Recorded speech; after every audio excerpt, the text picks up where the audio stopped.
नमस्कार दोस्तों, आपका अपने चैनल मनोज गुप्ता एकेडमी में आपका स्वागत है।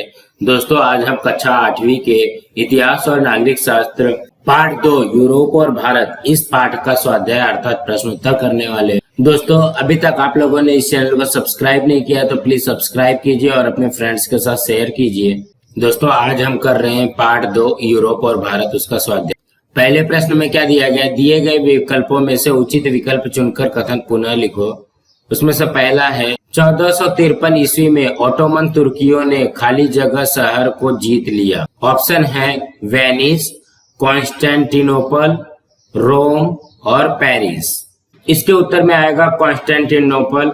1453 ईस्वी में ओटोमन तुर्कियों ने कॉन्स्टेंटिनोपल शहर को जीत लिया। दूसरा दिया गया है औद्योगिक क्रांति का प्रारंभ खाली जगह में हुआ। ऑप्शन है इंग्लैंड, फ्रांस, इटली, पुर्तगाल।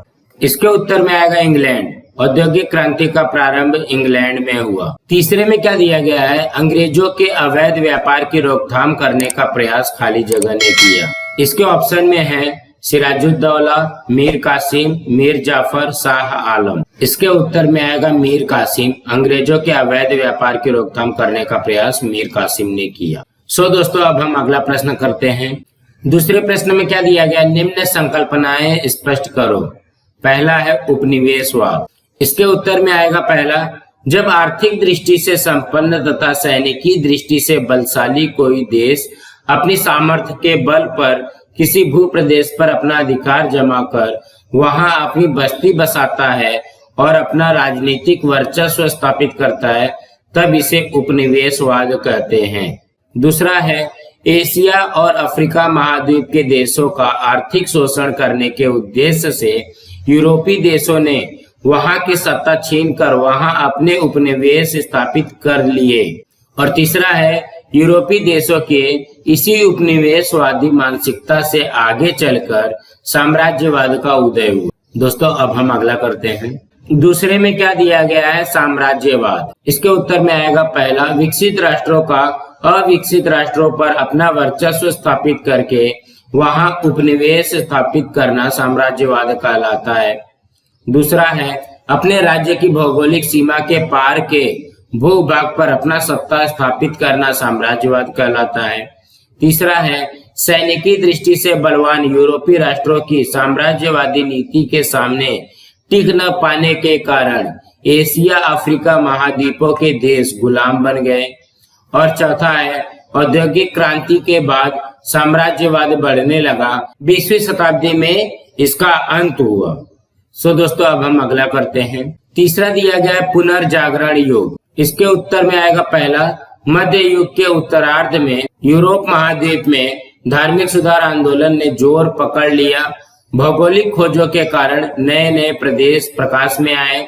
दूसरा है इस समय में हुए पुनर्जागरण के कारण यूरोप में कला, स्थापत्य, दर्शन और प्राचीन परंपराएं पुनर्जीवित हो उठी। तीसरा है पुनर्जागरण के कारण मानवतावाद को प्रोत्साहन मिला। और चौथा है नई कल्पनाओं और सर्वांगीण प्रगति को प्रोत्साहन मिला। ये सभी घटनाएं यूरोप में ईसवी सन की 13वीं शताब्दी से लेकर 16वीं शताब्दी के समयावधि में हुई। इसलिए इस समयावधि को पुनर्जागरण युग कहते हैं। दोस्तों, अब हम अगला करते हैं। चौथा क्या दिया गया? पूंजीवाद। इसके उत्तर में आएगा पहला, जिस अर्थव्यवस्था में उत्पादन के साधन निजी स्वामित्व के होते हैं उस अर्थव्यवस्था को पूंजीवादी अर्थव्यवस्था कहते हैं। दूसरे में आएगा इस अर्थव्यवस्था में पूंजी, श्रमिक और उद्योगपति के पारस्परिक सहयोग से बड़े पैमाने पर वस्तु का उत्पादन किया जाता है। तीसरा है अधिक से अधिक लाभ कमाना उत्पादन का उद्देश्य होता है। और चौथा है व्यापार वृद्धि के कारण यूरोप के देशों में बड़े पैमाने पर संचित हुए धन का व्यापार और उद्योगों में निवेश किए जाने से यूरोप में पूंजीवादी अर्थव्यवस्था का जन्म हुआ। दोस्तों, अब हम अगला प्रश्न करते हैं। तीसरे प्रश्न में क्या दिया गया है? निम्न कथनों को कारण सहित स्पष्ट करो।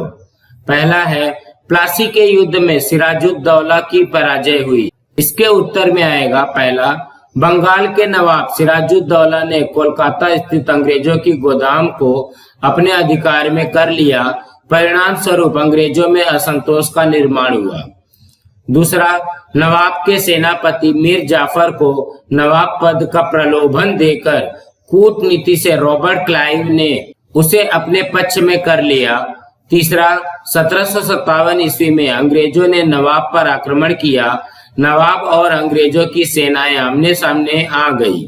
चौथा, पूर्व निश्चय के अनुसार मीर जाफर के नेतृत्व में नवाब की सेना ने युद्ध में भाग नहीं लिया, जिसके कारण प्लासी के युद्ध में सिराजुद्दौला की पराजय हुई।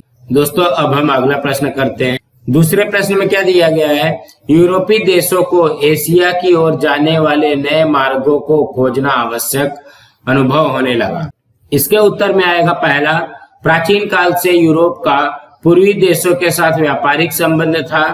दूसरा, एशिया और यूरोप को जोड़ने वाला स्थल व्यापारिक मार्ग बाइजेंटाइन साम्राज्य की राजधानी कॉन्स्टेंटिनोपल शहर से होकर जाता था।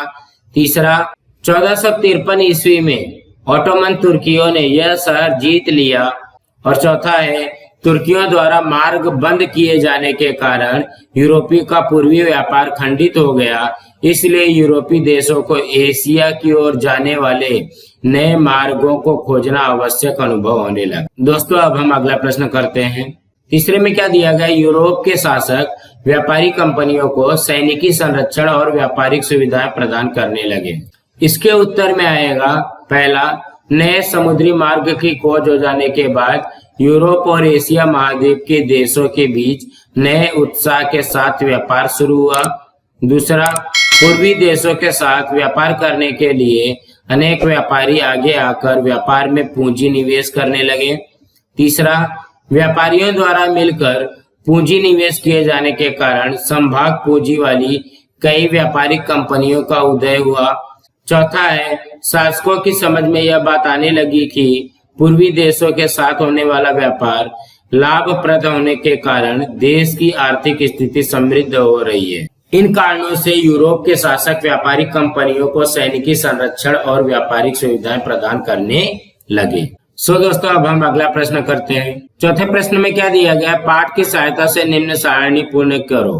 यहाँ पे सारणी दिया गया पूर्ण करना। यहाँ पे समुद्री नाविक है और यहाँ पे कार्य, मतलब जो ये कार्य किया है ये किसने किया है, कौन सा समुद्री नाविक ने किया है। तो यहाँ पे देखो, बार्थोलोम्यू डायस ने क्या काम किया था? अफ्रीका के दक्षिण छोर तक पहुंचा था। क्रिस्टोफर कोलंबस ने क्या किया था? भारत की खोज के लिए निकला कोलंबस अमेरिका महाद्वीप के पूर्वी तट पर पहुंचा। और वास्को द गामा ने क्या किया था? भारत के पश्चिमी तट पर कालीकत बंदरगाह पर पहुंचा। दोस्तों, आप लोगों को ये वीडियो कैसा लगा आप लोग कमेंट बॉक्स पे लिख करके बताइए, ताकि हम लोग इसको और भी ज्यादा अच्छी तरीके से बना सकें। और इस चैनल को लाइक कीजिए, अपने फ्रेंड्स के साथ शेयर कीजिए और सब्सक्राइब कीजिए। नमस्कार दोस्तों।